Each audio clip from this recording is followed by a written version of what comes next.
دین کی محفل سجی ہے آج بہتر گنج میں، دین کی محفل سجی ہے آج بہتر گنج۔ صلی اللہ علیہ وسلم کے زمانے میں پاک علیہ السلام صحابہ کرام کو نصیحت کیا کرتے تھے، تو روایت کے اندر یہ بات ملتی ہے کہ اگر سروں کے اوپر چادر ڈال دی جاتی ہے تو اس کے اندر جھول محسوس نہیں ہوتا، ایسے سب برابر بیٹھتے تھے۔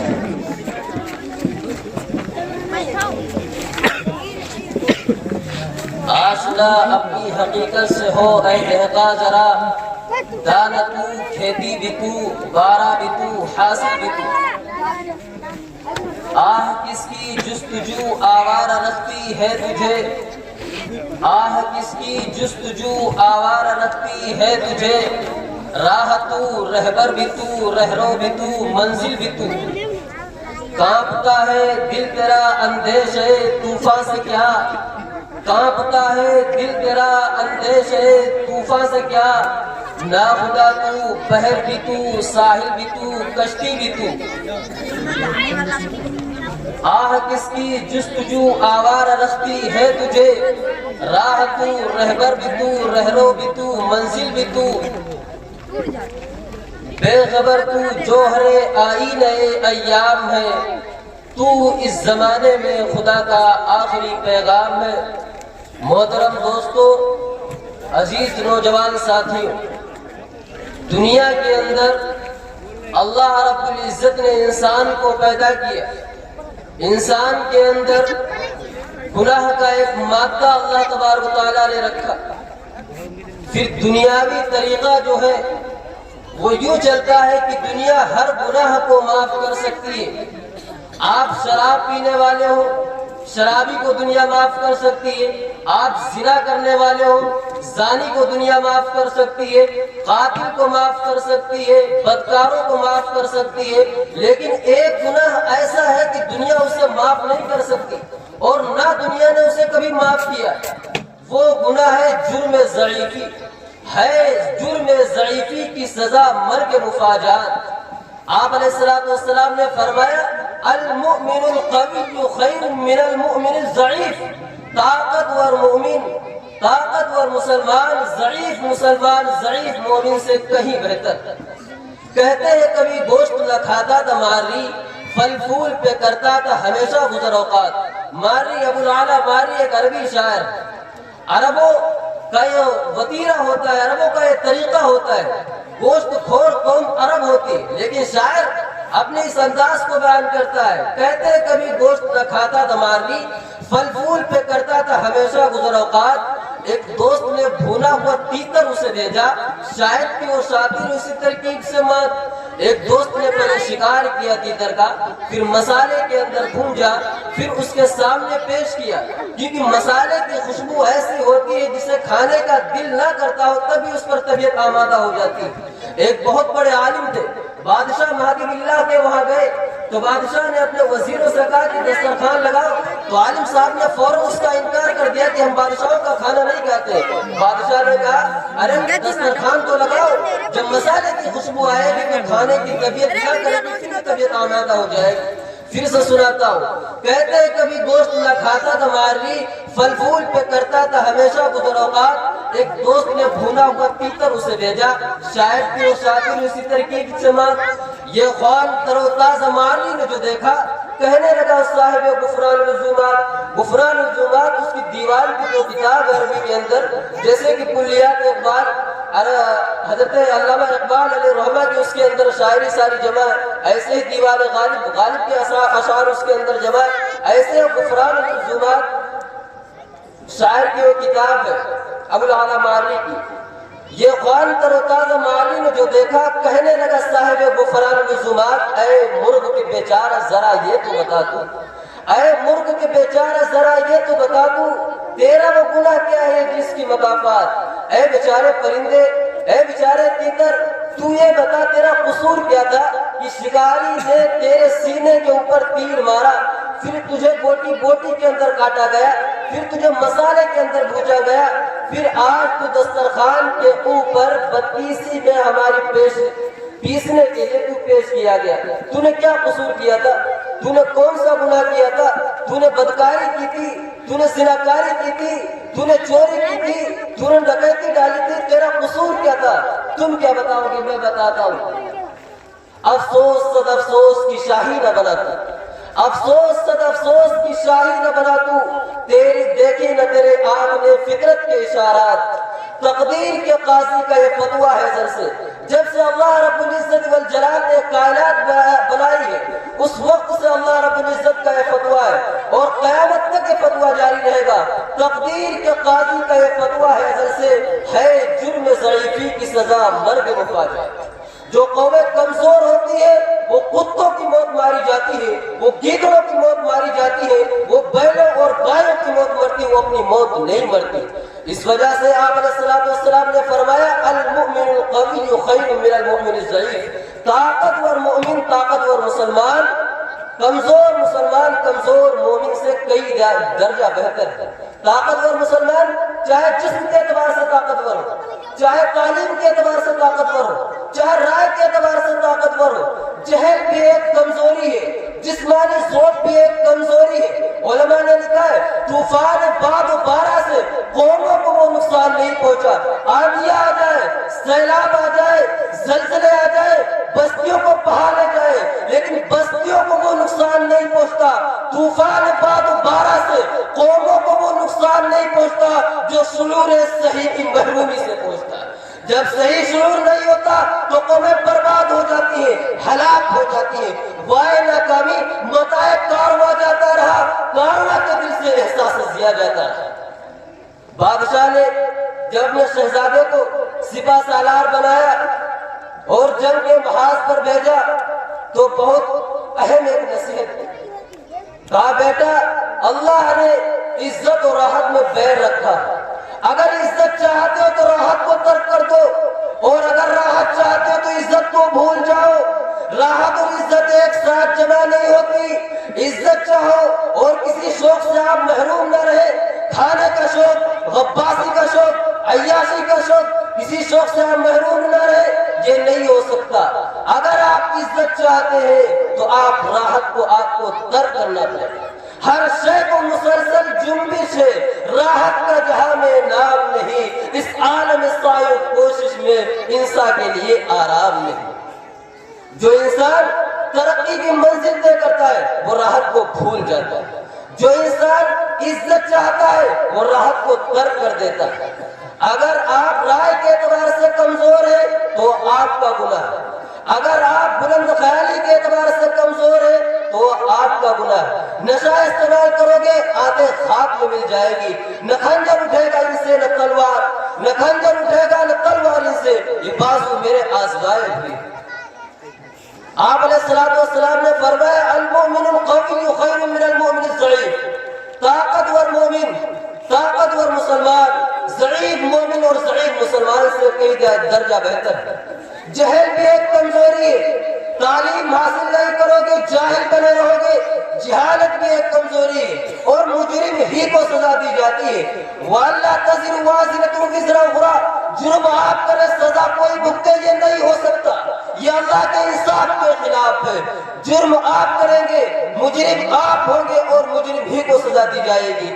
بیماری کے اسباب آپ مہیا کریں گے، بیماری تم کو پچھاڑے گی، کسی دوسرے کو نہیں پچھاڑے. اے نوجوانوں غور کرو، تمہاری قوم پستی میں جا چکی.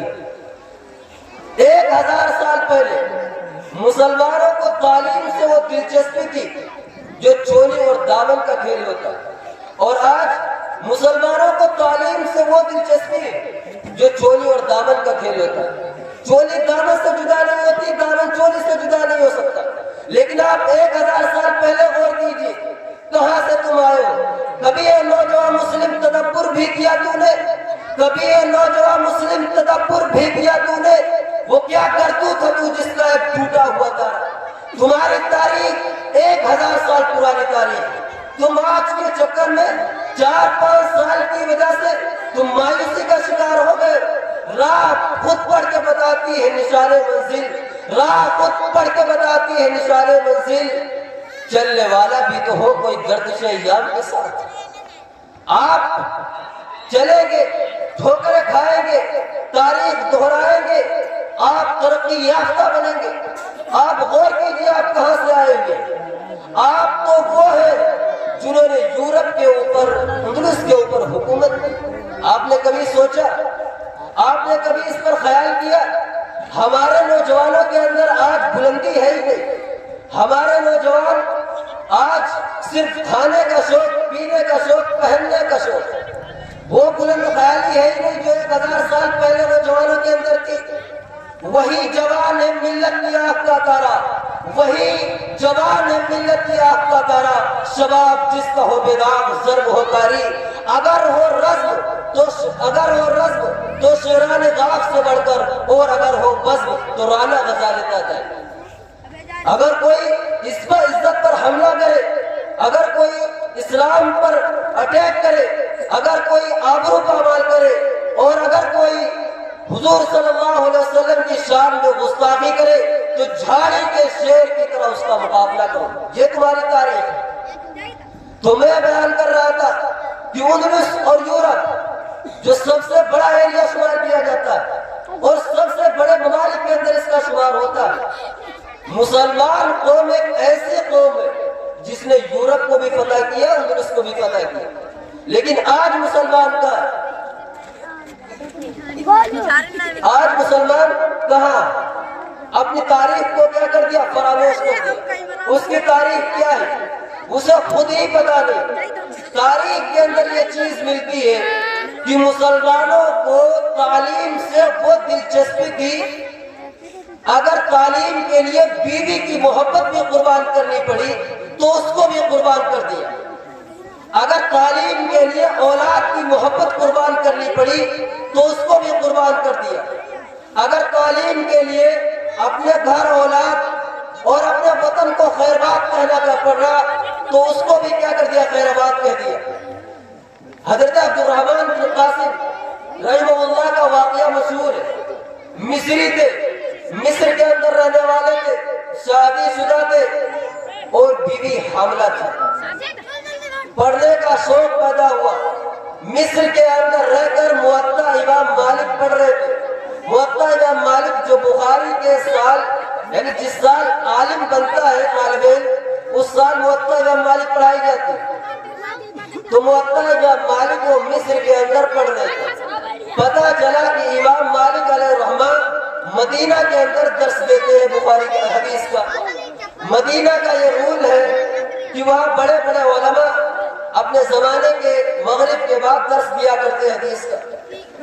تو وہ رات کروٹیں بدل رہے تھے۔ اب وہ چیز مانے ہو رہی تھی، بیوی تھی جس کی نان و نفقے کی ذمہ داری انہوں نے خود لے رکھی تھی، تو وہ چیز مانے ہو رہی تھی تعلیم کے لیے۔ ایک رات کروٹیں بدل رہے تھے، بیوی نے پوچھا، یہ بہت غور سے بات سننے کی، بیوی نے پوچھا کہ آج جناب کروٹیں کیوں بدل رہے ہو؟ تو انہوں نے جواب دیا کہ جس چیز کے لیے میں کروٹیں بدل رہا ہوں وہ چیز تم پورا کر سکتی۔ تو بیوی نے کہا ایسی کون سی چیز؟ تو انہوں نے کہا کہ میں امام مالک علیہ الرحمہ سے پڑھنا چاہتا ہوں۔ تو اس نے کہا کہ امام مالک تو مدینے کے اندر حدیث کا درس دیتے ہیں۔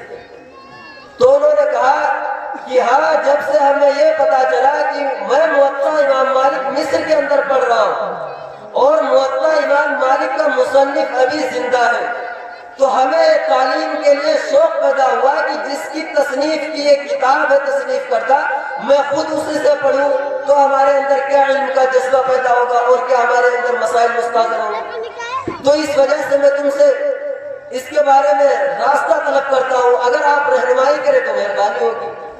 بیوی مومن تھی اور نیک خاتون تھی، تو انہوں نے کہا کہ اگر تم امام مالک علیہ الرحمہ سے حدیث کا درس لینا چاہتے ہو تو تم مدینہ منورہ کا سفر کرو۔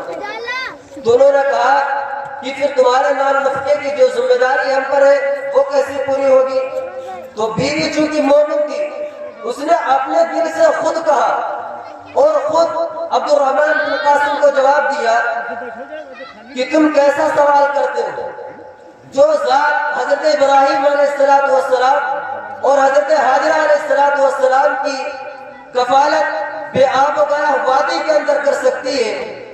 جب حضرت ابراہیم علیہ السلام نے حضرت اسماعیل علیہ السلام کو اور حضرت حاجرہ علیہ السلام کو ایک چٹیل میدان کے اندر غیر عزیز زرع کے اندر چھوڑ دیا تھا، جہاں نہ پانی تھا نہ کھانے پینے کی اشیاء موجود تھی، وہاں اللہ رب العزت نے حضرت ابراہیم علیہ السلام کی بیوی محترمہ حضرت حاجرہ علیہ السلام حضرت اسماعیل علیہ السلام کی کفالت کی۔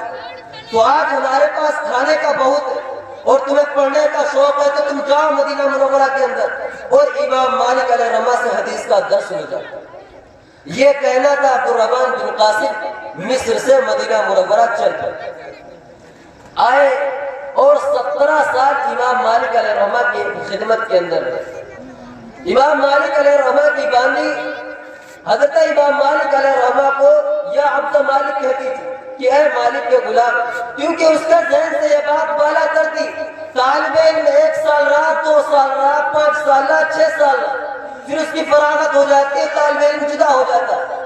امام مالک علیہ رحمہ کے باندھی کے دل کے اندر اور ذہن کے اندر خیال نہیں آتا تھا کہ امام مالک علیہ رحمہ کا طالب علم شاگرد ہے یا امام مالک علیہ رحمہ کا غلام۔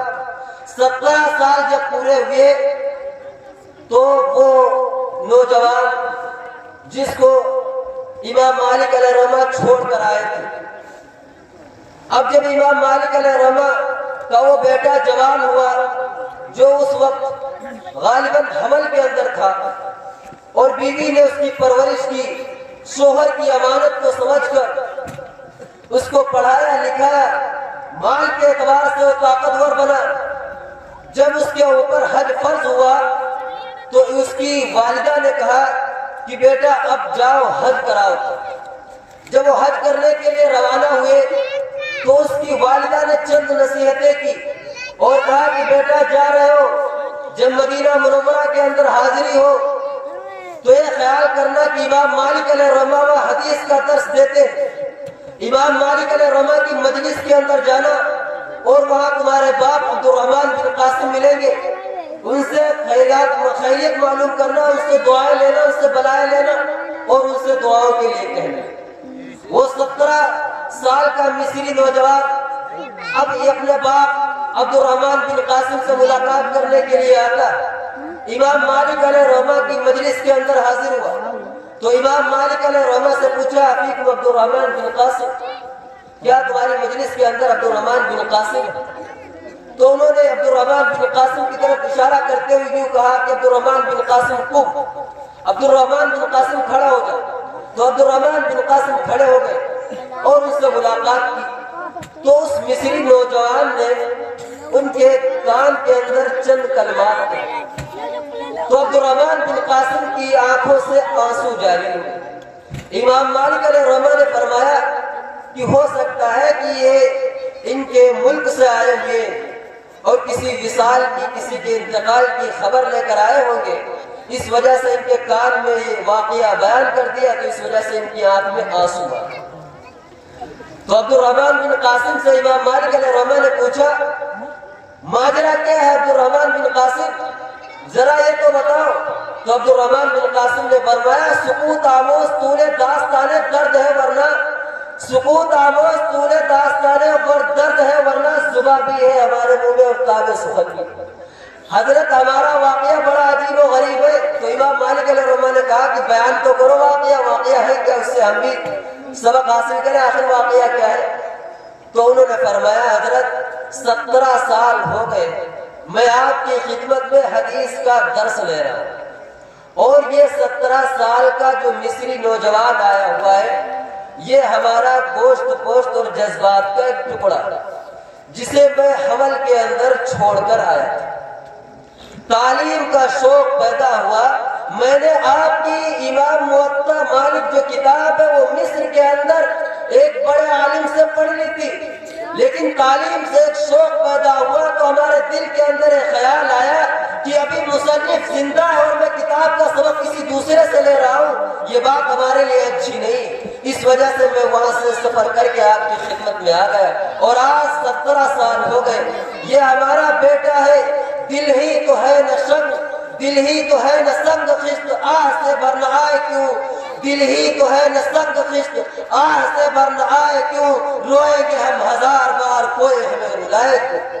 تو امام مالک علیہ رحمہ کی مجلس کے اندر جتنے پڑھنے والے طالب علم تھے سب کی آنکھوں سے آنسو جاری ہوئے اور سب رونے رہے۔ یہ تھی تمہاری تعلیم سے دلچسپی، کہاں تم نے تاریخ کو فراموش کر دیا۔ یہ تمہاری تاریخ ہے، 1000 سال پہلے آپ تاریخ کے اوپر غور کریں، تمہاری تاریخ کیا ہے، تم کہاں۔ تاریخ اپنے آپ کو دہراتی ہے۔ اللہ کی راہیں اب بھی کھلی، آثار و نشاں سب قائم ہے۔ اللہ کی راہیں اب بھی کھلی، آثار و نشاں سب قائم ہے۔ اللہ کے بندوں نے لیکن اس راہ پہ چلنا چھوڑا۔ یہ تمہاری تاریخ، تعلیم سے تمہاری کیا لگن تھی، تعلیم سے تمہارا چولی اور دامن کا کھیل تھا، آج تمہارا جہالت سے چولی اور دامن کا کھیل۔ تعلیم کے لیے اگر جائیداد کو قربان کرنا پڑا تو اس کو بھی قربان کر دی، تعلیم کے لیے بیوی کی محبت بھی قربان کر دی، تعلیم کے لیے اولاد کی محبت بھی قربان کر دی۔ کہاں تم نے تاریخ کو فراموش کر دیا۔ آج ہمارا جہالت سے کیا رشتہ ہے؟ ذرا ہم کسی کے بارے میں تصور کر لیتے کہ ذہنی اعتبار سے ہمارا لڑکا ناظرے کے اندر یا حفظ کے اندر یا عربی فارسی کے اندر کمزور ہے، فوراً اسے ہم تعلیم سے سبق دوش کر دیں، کنارہ کشی اختیار کریں اور کہتے ہیں کہ اب یہ تعلیم کے اندر چل نہیں سکا تو اسے کیا کر دیں، کسی کام کاج میں لگا دیں، یہ کہتے ہیں۔ حالانکہ یہ نہیں ہونا چاہیے۔ آج اگر اسے سبق یاد نہیں ہوا وہ برابر کوشش کرے گا، محنت کرے گا، آج نہیں کل نہیں پرسوں اسے سبق یاد ہو جائے گا۔ یہ ہے اگر آج نہیں کل نہیں پرسوں ایک نہ ایک دن یاد ہو جائے گا۔ اللہ تبارک تعالیٰ کسی کی محنت کو ضائع نہیں کرتا۔ ایک سب سے بڑی کتاب جو عقائد کے مسئلے کے اندر پڑھائی جاتی، شرح عقائد، جو بہت ہی فلسفیانہ انداز کے اندر لکھی ہوئی، اس کے جو مصنف ہیں علامہ سعد الدین تفتازانی علیہ رحمہ، عالم لوگ سمجھتے ہوں گے، بندے نے درسیات کے اندر جتنی بھی کتابیں لکھی ہے، اگر میں اپنے علم کے مطابق کہوں تو شاید غلط نہ ہوگا، نہ تو اکثر پڑھنے والوں کو ہوا لگتی ہے نہ تو پڑھانے والوں کو ہوا لگتی ہے۔ سعد الدین تفتازانی، شاید غلط نہ ہو۔ ایک شرح تہذیب، دوسرے مختصر المعانی اور تیسرے شرح عقائد۔ مختصر المعانی اتنی موٹی کتاب کا نام مختصر المعانی۔ اب یہ سوچو جو مطول ہوگی وہ کیا ہوگی۔ تو ان کی تاریخ آپ غور کریں، آپ اپنے بچوں پر اس کا سبق حاصل کریں، اس سے کہ سعد الدین تفتازانی علیہ رحمہ کے بارے میں یہ لکھا ہوا، ان کی سوالے کے اندر یہ چیز ملتی ہے کہ حضرت سبق یاد کرتے تھے اور سبق یاد نہیں ہوتا تھا۔ استاذ بھی اپنے ذوق کے مطابق جس طالب علم کو سبق یاد نہیں ہوتا، ایک کے بعد دیگرے پھر اس سے رشتہ اپنا چھوڑ دیتا اور اسے کنارے کر دیتا کہ تم کنارے رہو، تمہارے ذریعے سے جو ذہین طالب علم ہے تاکہ ان کا ناکہ نہ۔ استاد صاحب ان کو کنارے کر دیتے تھے۔ علامہ سعد الدین تفتازانی علیہ رحمہ روزانہ یہ کھیل دیکھتے تھے۔ اللہ تبارک تعالیٰ کی نظر شفقت ان پر ایک دن یوں ہوئی، جب ان کی دری کنارے ہو جاتی تھی تو ظاہر سی بات ہے دل کے اندر بھی احساس کمتری کا انسان شکار ہو جاتا ہے، اور وہ روزانہ، لیکن انہوں نے اپنی محنت کو جاری رکھا۔ یہ ان کے لیے سبق ہے اس واقعے سے، جو سبق یاد کرتے یاد نہیں ہوتا اور اپنے گھر بتاتے کہ سبق یاد نہیں ہوتا، پھر ان کے والدین کیا کرتے، اس کی پڑھائی چھڑوا دیتے۔ یہ ان کے لیے اس واقعے سے سبق ملے۔ تو علامہ سعد الدین تفتازانی علیہ رحمہ کنارے بیٹھ جاتے تھے، سارے ان کے ساتھی سبق سناتے تھے، وہ روزانہ ایسے بیچارے بیٹھے رہتے تھے۔ ایک دن اللہ رب العزت کی نظر کرم ہوا اور ان کو حضور کی رات کے اندر خواب کے اندر دیدار نصیب ہوا۔ تو آپ علیہ السلام نے اپنا لعاب مبارک سعد الدین تفتازانی علیہ رحمہ کے دہن کے اندر ڈال دیا، منہ کے اندر ڈال دیا۔ یوں ڈالنا تھا کہ ان کی کیفیت بدل گئی، غور کرو، ایک طالب علم جسے سبق یاد نہیں ہوتا تھا اور اس نے نمازوں کی دعاؤں کی کثرت سے اپنا سبق یاد کرنا نہیں چھوڑا، تعلیم سے اپنا رشتہ نہیں توڑا، بلکہ لگا رہا، محنت سے، لگن سے، کوشش سے اسی کے اندر اپنی زندگی کیا کرتی، صرف کرتی۔ اور ایک دن آیا کہ آج وہ طالب علم جب درسگاہ کے اندر گیا تو اساتذہ نے جب پڑھانا شروع کیا تو سعد الدین تفتزانی علیہ رحمہ کی کیفیت تبدیل ہو چکی، اور اب طرح طرح کے سوالات، حل عبارت، ترجمہ، تشریح۔ استاد نے فرمایا کہ آج سعد الدین نہیں، واقعہ کیا؟ انہوں نے بتایا تو اللہ تبارک و تعالیٰ کی نظر شفقت ان پر یوں ہوئی، انہوں نے پڑھنے کے بعد، عالم بننے کے بعد ایسی جید کتاب لکھی جو درس نظامی کے اندر دماغ کھاؤ کتاب، اگر کہا جائے دماغ کھاؤ کتاب، مطلب اس کو سمجھنے کے اندر انسان کئی مرتبہ کوشش کرتا ہے۔ اگر مبتدا کہی تو خبر کہی، طالب علم سمجھتے ہیں، مبتدا کہی مختصر المعانی کے اندر تو خبر کہی، دو صفحات کے آگے ملے گی خبر۔ ایسی جید کتاب لکھی، لیکن کیا تعلیم سے اپنا رشتہ نہیں توڑا، بلکہ لگے رہے، یہ کے بعد لگے رہے۔ اسے چھٹی نہ ملی جس نے اپنا سبق یاد کیا۔ طالب علم کے لیے، پڑھنے والوں کے لیے کبھی چھٹی ہی نہیں، چھٹی تو انہیں ملتی ہے جنہوں نے اس میدان کے اندر اپنا قدم ہی نہ رکھا۔ جو طالب علم کا جن کے اوپر لیول لگ گیا انہیں کبھی چھٹی نہیں۔ تو میں یہ بیان کر رہا تھا تعلیم سے تمہاری دلچسپی کیا تھی۔ تعلیم سے تمہاری دلچسپی 1000 سال پہلے ایسی تھی، اگر تعلیم کے لیے سونے کو خرچ کرنا پڑا، چاندی کو خرچ کرنا پڑا تو اس کو بھی کیا کر دیا، خرچ کر دیا۔ عمر کا تعلیم کے اندر کوئی لحاظ نہیں۔ اس زمانے کے اندر بھی، اس سال بھی دارالعلوم دیوبند وقت سے ایک ایسا طالب علم فارغ ہوا جس کی عمر تقریباً 75 سال کی تھی۔ آپ ویڈیو دیکھیے گا، خالد نام ہے شاید ڈاکٹر، کئی ہزار انہوں نے دلی کے اندر آپریشن کی، ایم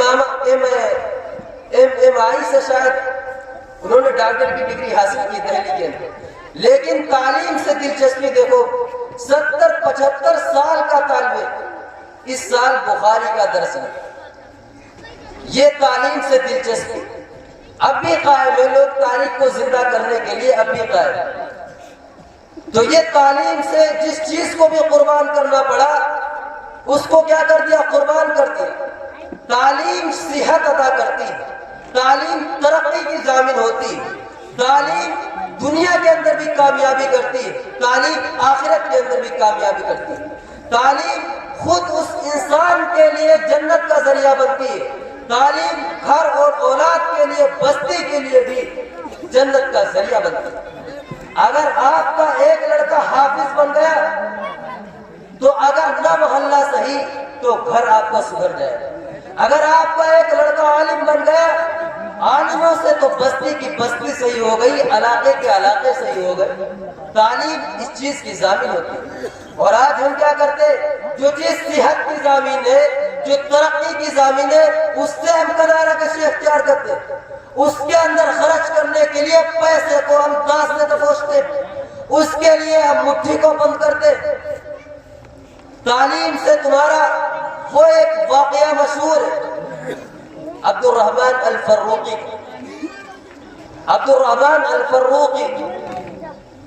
انہوں نے نظر مانی تھی کہ میں ترکی کے اندر اسلام کے جھنڈے گاڑوں اور گاڑ دیا۔ جب انہوں نے نظر مانی، یہ کسی صحابی کے غلام تھے، شاید ربیعہ بن زیاد وغیرہ یا کوئی دوسرے صحابی نہیں ہوں گے، یہ بہرکیف یہ غلام تھے۔ جب یہ ترکی کو فتح کرنے کے لیے گئے تو جب ترکی فتح ہو گیا تو ان کے جو امیر تھے، اس صحابی کا نام ہمارے ذہن کے اندر نہیں، جو ان کے امیر تھے تو دیکھ رہے تھے کہ عبد الرحمن الفروقی کیسے جنگ کے اندر گھستا اور کیسے دشمنوں کو تلواروں کے اوپر چڑھاتا اور ان کے سر کو قلم کرتا. تو وہ دیکھتے دیکھتے دیکھ رہے تھے اور ان کی آنکھوں سے آنسو جاری ہو رہے تھے اور یہ دل کے اندر شوق پیدا ہو رہا تھا کہ میں نے ایسے آدمی کو غلام بنا رکھا ہے جس کے ذریعے سے دشمنوں کے لشکر کے اندر تہلکہ مچ جاتا. تو انہوں نے یہ نظر مان رکھی تھی کہ ہم ترکی کے اندر اسلام کے جھنڈے گاڑیں اور گاڑ دیا. جب ترکی فتح ہو گیا، ترکی یورپ کا ایک علاقہ، جب وہ فتح ہو گیا تو انہوں نے ان کو کیا کر دیا؟ آزاد کر دیا. تو چنی خواہی خدا خواہت چنی می دہت یزدہ مراد متقی. ہم کچھ چاہے آپ کچھ چاہے، اللہ کے جو نیک بندے ہوتے ہیں ان کے اللہ تبارک تعالیٰ نظریں اور ان کی جو آرزویں ہوتی وہ اللہ کیا کر دیتا ہے؟ پوری کر دیتا ہے. تو چونکہ انہوں نے نظر مانی تھی کہ ہم ترکی کے اندر اسلام کا جھنڈا گاڑوں گا تو انہوں نے گاڑ دیا. جب ترکی فتح ہو گیا تو ان کا جو امیر تھا تو انہوں نے ان کو کئی ہزار اشرفیہ ان کو تحفے کے اندر دیا اور کہا کہ اب جاؤ، اب میں نے تمہیں کیا کر دیا؟ آزاد کر دیا. اب جاؤ گھر بساؤ جا کر. دریائے دجلہ کے اندر انہوں نے شکرانے کی نماز ادا کی اور اس کے بعد وہاں سے روانہ. تو جو انہوں نے تحفہ دیا تھا اشرفیوں کی شکل کے اندر، آج اگر کسی کو پیسہ دیا جائے تو وہ کہاں سوچے گا؟ مکہ اور مدینہ نہیں سوچے گا بلکہ کسی شہر کے اندر مکان لینے کو سوچے گا. لیکن عبدالرحمن الفروقی نے کیا سوچا کہ ہمیں جو اشرفیہ ملی ہوئی ہے اور ہمارے امیر نے ہمیں نصیحت کی ہے کہ جاؤ اب گھر بساؤ جا کر، تم آزاد ہو، نکاح وغیرہ کرو جا کر. تو انہوں نے مدینے کے اندر آئے اور گنبد خضرا کے سامنے ایک مکان خریدا، اس کے اندر رہنے لگے. نکاح بھی کر لیا. نکاح کرنے کے بعد 2 سال 3 سال تقریباً 4 سال گزرے ہوئے ہوں گے.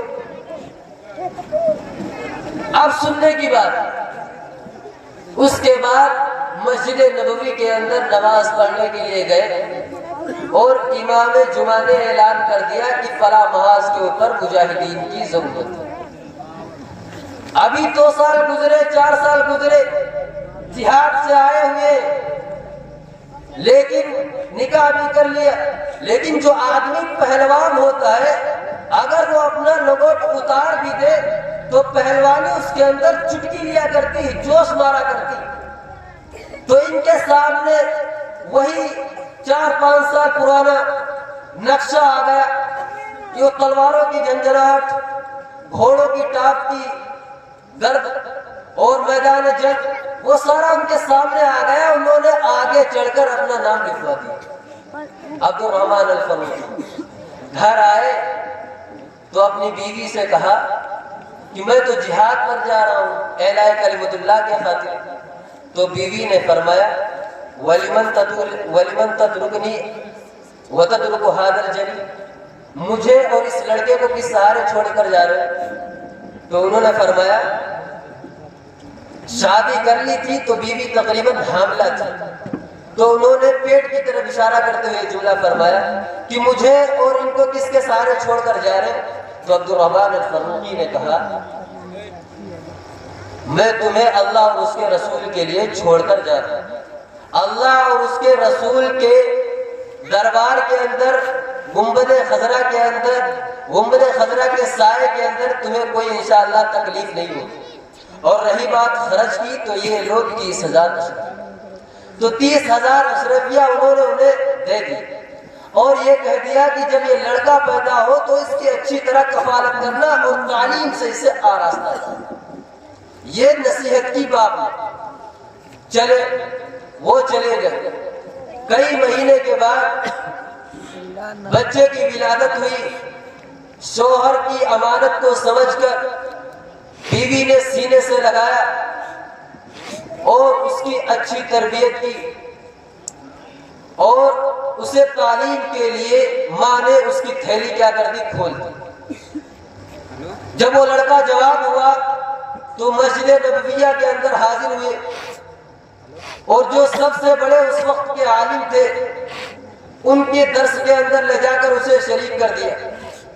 جب وہ وہاں بھی سیراب ہو گئے، منہومان لا یشبعان، دو پیاسے ایسے ہوتے ہیں جن کی کبھی پیاس بجھتی نہیں، ایک مال کا پیاسا اور ایک علم کا پیاسا۔ مال والا چاہے جتنا اسے مال مل جائے لیکن مال اس کے لیے کم نہیں، زیادہ نہیں ہوگا، حل من مزید، اور لاؤ اور لگے لگا رہے۔ ایسے ہی علم کا پیاسا، اس کی کبھی تشنگی ختم ہی نہیں ہوتی۔ انہوں نے مسجد نبویہ کے اندر درس حاصل کیا، پھر اس کے بعد اپنی ماں سے گزارش کی کہ اب ہم مکہ کے اندر جائیں گے، مکے کے اندر پڑھا، پھر قبا کے اندر گئے، پھر جو ملک شام کا سفر کیا، مصر کا سفر کیا، تقریباً 5-6 ممالک کے اندر انہوں نے درس حاصل کیا۔ ہر ایک میکدے سے بھرا جا کے ساگر اور ہر ایک گھاٹ سے آئے سیراب ہو کر گرے مصر پروان ہر روشنی پر، لیا باندھ قول پیغمبر، ہر ایک حکمت کو گمشدہ لال سمجھو، جہاں پاؤ اسے اپنا مال سمجھو۔ 5 ملکوں سے جو علم حاصل کرے گا وہ دنیا کے اندر سورج اور چاند کی طرح اور ستارے کی طرح کیا ہوگا؟ روشن ہوگا۔ ان کا نام تھا ربیعہ، بہت بڑے محدث ہیں۔ تو یہ ربیعہ 5 ملکوں کے اندر پڑھ کر آئے۔ آج کے زمانے کے اندر اگر ہمارے ساتھی بمبئی، دلی، لکھنؤ کے اندر پڑھ لے تو ہم چور مندیگرے نیست، یہ جھولا ان کے دل کے اندر سرائے کر جاتا ہے۔ لیکن تمہارے اکابر کہاں سے پڑھ کے آئے؟ 5 ملکوں سے انہوں نے علم حاصل کیا، لیکن تب بھی علم کی پیاس ان کی نہیں بجھی۔ اب جب پڑھ لکھ کر وہ آئے، ان کے بعد جہاد پر گئے ہوئے، اب مدینے کے اندر اب انہوں نے درس دینا کیا کیا شروع کیا۔ مدینے کے اندر جو بڑا عالم ہوتا ہے وہی درس دیتا، ہر کس و ناقص مدینے کے اندر درس نہیں دیتا، اور وہ بھی حدیث کا درس عربی کے اندر درس ہوتا ہے، اردو کے اندر نہیں، زبان ہی اس کی الگ ہے۔ تو وہ جب 5 ملکوں سے پڑھ کر آئے، اب درس دینا شروع کیا تو وقت کے بادشاہوں کے لڑکے، شہزادے، وزیرزادے، وقت کے امام ان کے سامنے گھٹنے ٹیک دیے۔ یہ علم کی پیاس ان کے شاگرد امام مالک، امام ابو حنیفہ علیہ رحمہ بھی بنے۔ ربیعہ بہت بڑے محدث، اب یہ پڑھا رہے تھے۔ 30 سال کے بعد تقریباً عبد الرحمن الفروقی اپنے گھر کے اوپر آئے۔ 10 سال کے بعد تو بستی کا نقشہ ہی بدل جاتا ہے۔ آج جناب 20 سال کے بعد آ رہے مدینے کے اندر اور اب اپنا گھر تلاش کر رہے ہیں۔ وہ گھر جو 30 سال پہلے اشرفیوں کے ذریعے سے خریدا تھا، تو ان کی سمجھ میں یہ نہیں آ رہا ہے کہ ہمارا گھر کون، اور مدینے کے اندر درس ہو رہا ہے حدیث کا، سارے لوگ وہاں جمع ہوئے، بستی کے اندر تنہے تنہا ٹہل رہے تھے۔ جب آئے تو ایک مکان کے اوپر دل کی شہادت تھی اور کہا ہو نہ ہو یہی ہمارا مکان۔ پھر جب اس مکان کے اوپر شہادت دی تو کنڈی کے اندر اپنے گھوڑے کو باندھ دیا اور اب مکان کے اندر کیا ہوئے داخل۔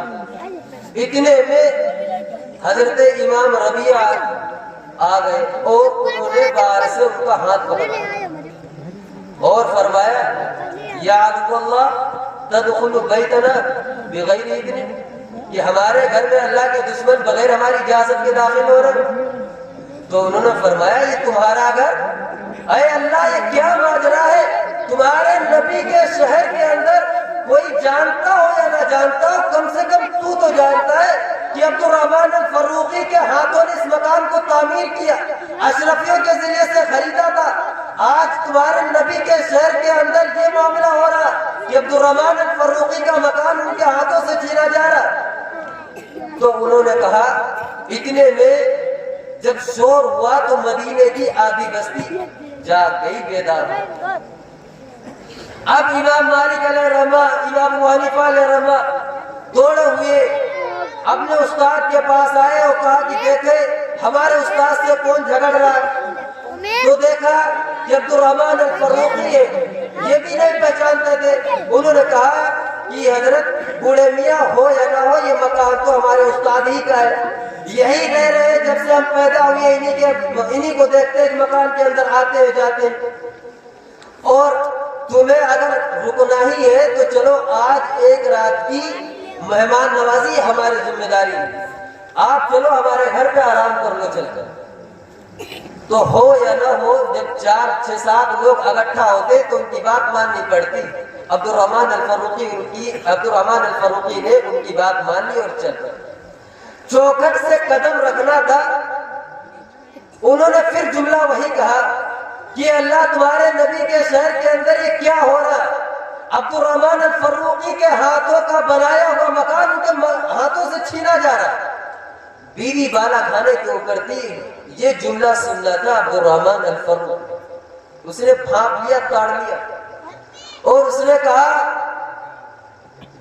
کہ بارک اللہ یا قوم، کہ تم لوگ جاؤ، یہ باپ اور بیٹے کا مسئلہ ہے۔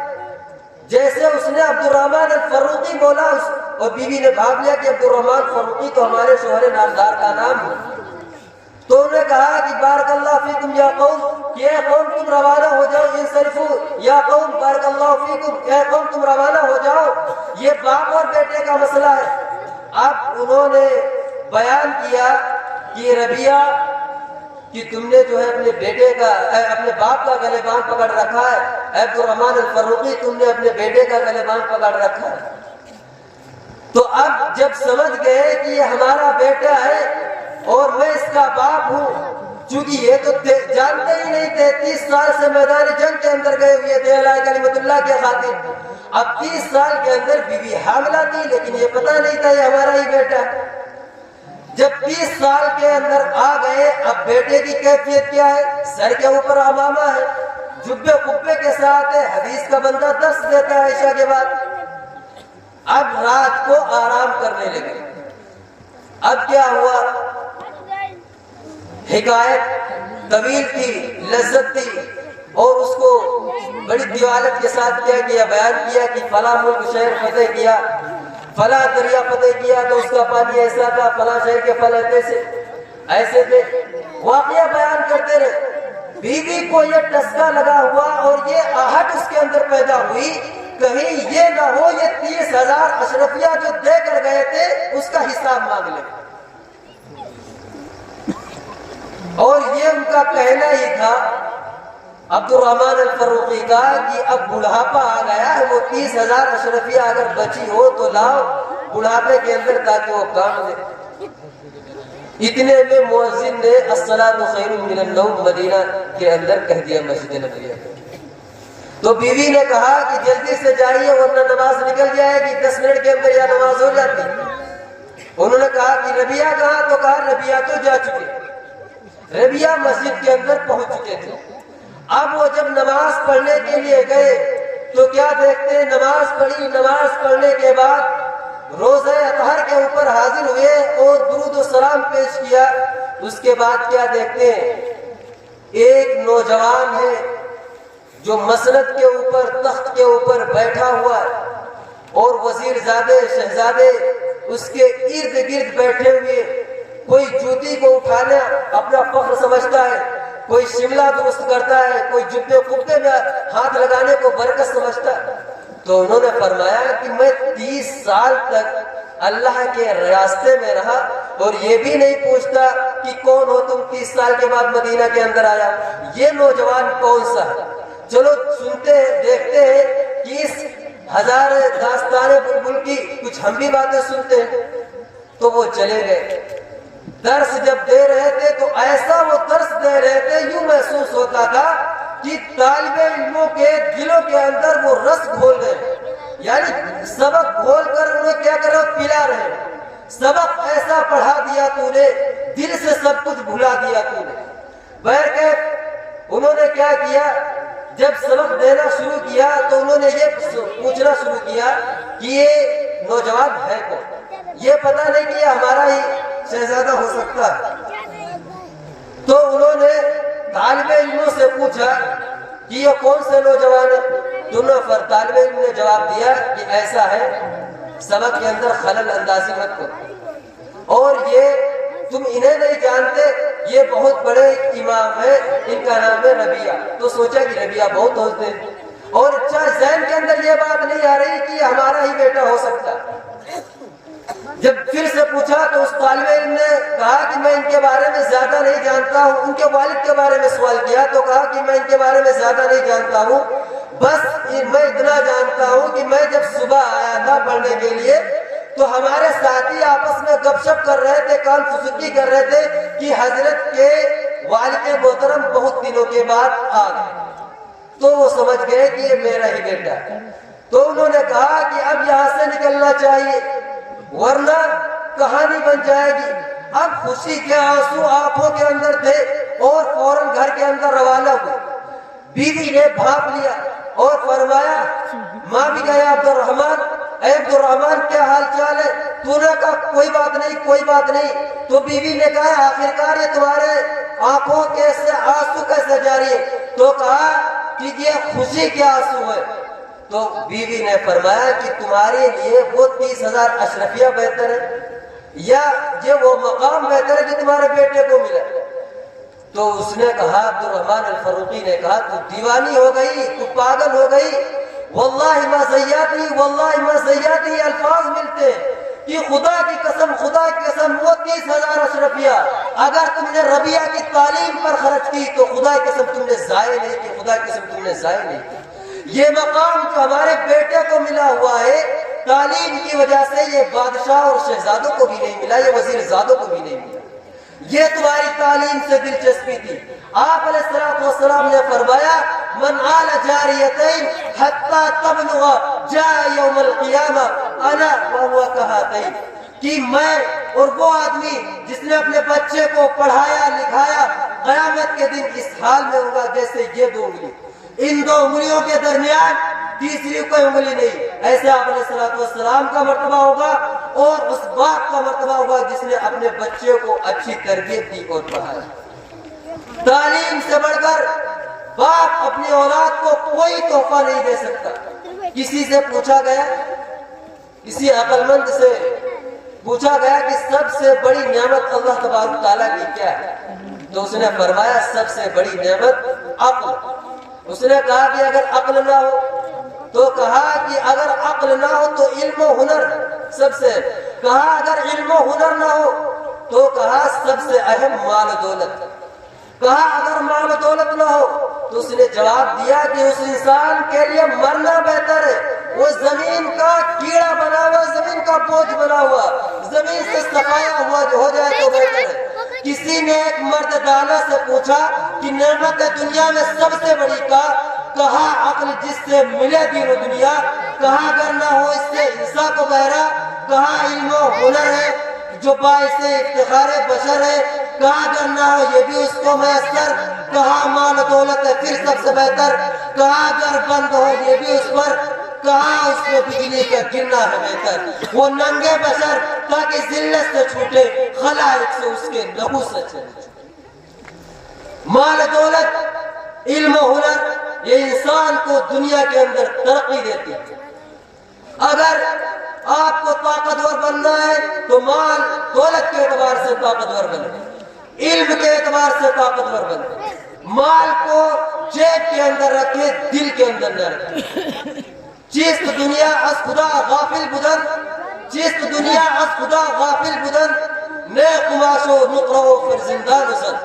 مال دنیا حاصل کرنا بری بات نہیں، کشتی پانی کے اندر چلتی، پانی کے اندر پانی اگر کشتی کے اندر آ جائے اب کشتی کو کوئی ڈبونے سے بچا نہیں سکتا۔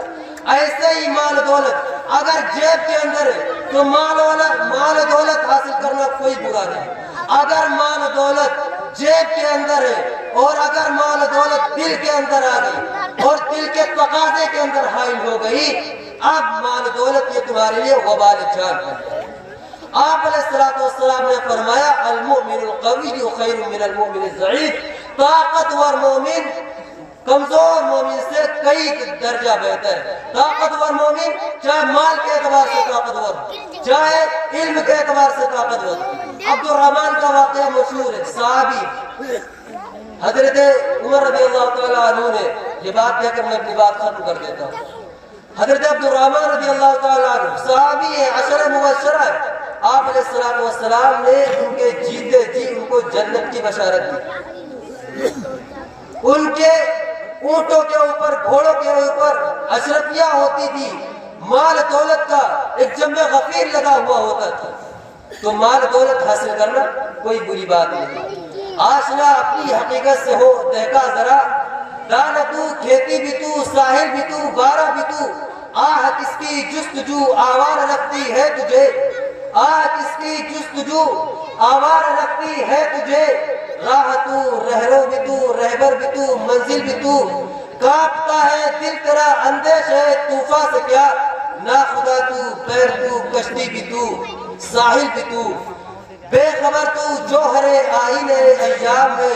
تو زمانے کا خدا کا آخری پیغام ہے. کنتم خیر امت اخرجت للناس. وآخر دعوانا الحمدللہ رب العالمین.